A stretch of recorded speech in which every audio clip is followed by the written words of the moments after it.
Hi, my name is Bonnie Keating, and I'm here today to present information on physical activity and heart disease and present a proposed study.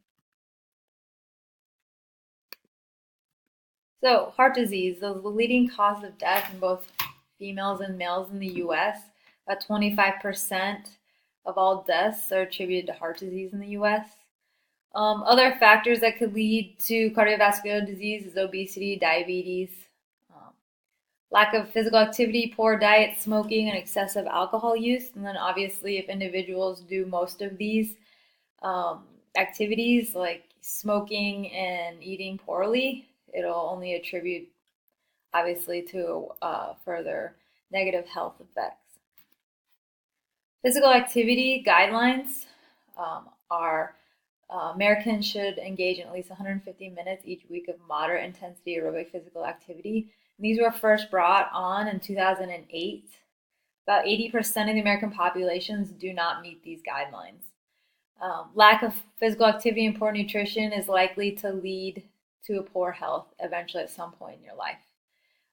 Some sooner than later, just depending obviously on genetics and how active and when your nutrition and how poor your nutrition is. But I think it's safe to say that those two factors will just set you up for failure. It's important that health educators make it a priority to promote physical activity and proper nutrition and educate the population on other ways to be more physically active and creative ways on a busy schedule and good ways to eat right when you're on the go or limited funding. There's definitely some creative things that you can put together for your population. Purpose of this research was to determine the correlation between physical activity and heart disease. The hypothesis is if there is a decrease in physical activity, then there will be an increase in heart disease among the American population. The null hypothesis states that there is no correlation between decreased physical activity and an increase in heart disease among the American population. So some literature that I went through had some common themes. And according to the American Heart Association Advisory or Science Advisory Board put together research, and some of the things that they found was the U.S. adults spend an average of 68 hours a day sitting. If you think about your day and you counted the hours, I'm pretty sure that you may find that they could be similar, which is scary. Sedentary behavior is defined as any behavior where you're awake and you're expending less than or equal to 1.5 metabolic equivalents or METs while sitting or in a reclining position. So what's frightening is if people are spending over 6 hours in a reclining position. To me, that's very scary. The Texas Heart Institute Journal reported that cardiovascular disease is the leading cause of death in women. Survival rates of those sitting none of the time are better than those sitting all of the time. And that came from that same journal, suggesting that sitting is really what's killing the American population. It seems so simple. Long periods of time sitting. And it says that men are affected less than women. Individuals who participate in greater than or equal to 30 MET hours a week of leisure time physical activity were at a 25% lower risk of incidence of coronary heart disease. And that came from the Circulation Journal.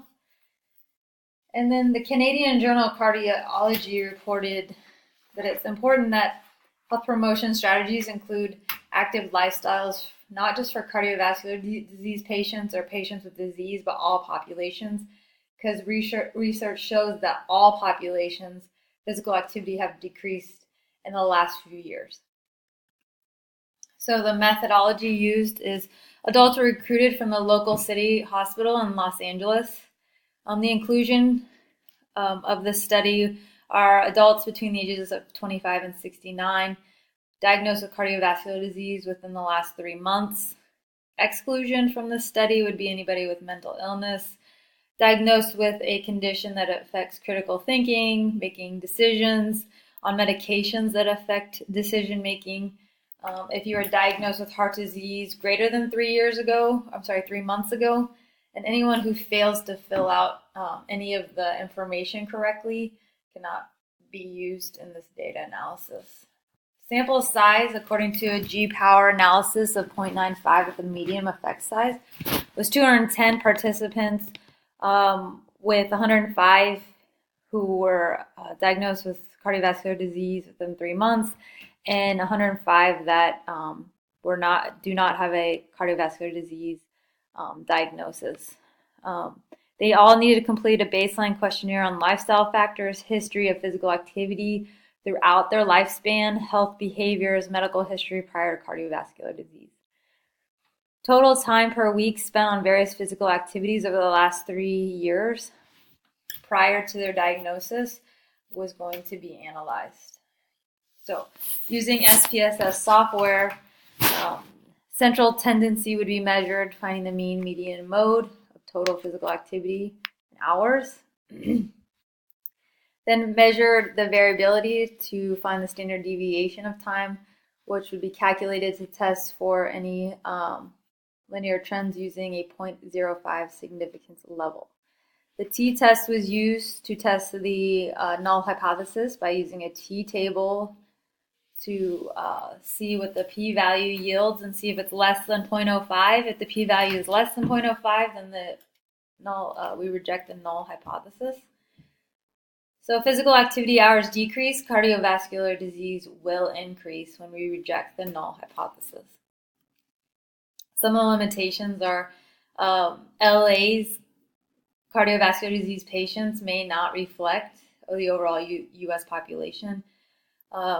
When people were filling out the samples, they could have answered them incorrectly, misunderstood what it was asking, maybe overestimated how much activity they actually did. I think a lot of times we think we do a lot more activity than we actually do. And the males and females were not studied separately. Some ethical considerations: patients well enough to make their own informed decisions. They need to be not sick. No harm will be brought to them by participating, like adding more stress. If they have heart disease, and adding more stress could further exacerbate their condition. And all data that is provided with the questionnaire will remain confidential. So some of the leading themes for this is cardiovascular disease is the leading killer for both men and women. Lack of physical activity and increased sitting time are the major reasons why people have negative health concerns in their life that are causing them to have severe issues. Increasing sedentary behavior can happen just by watching TV, playing video games, or playing on the computer, so it's not that hard to be inactive. So that is my presentation, and thank you.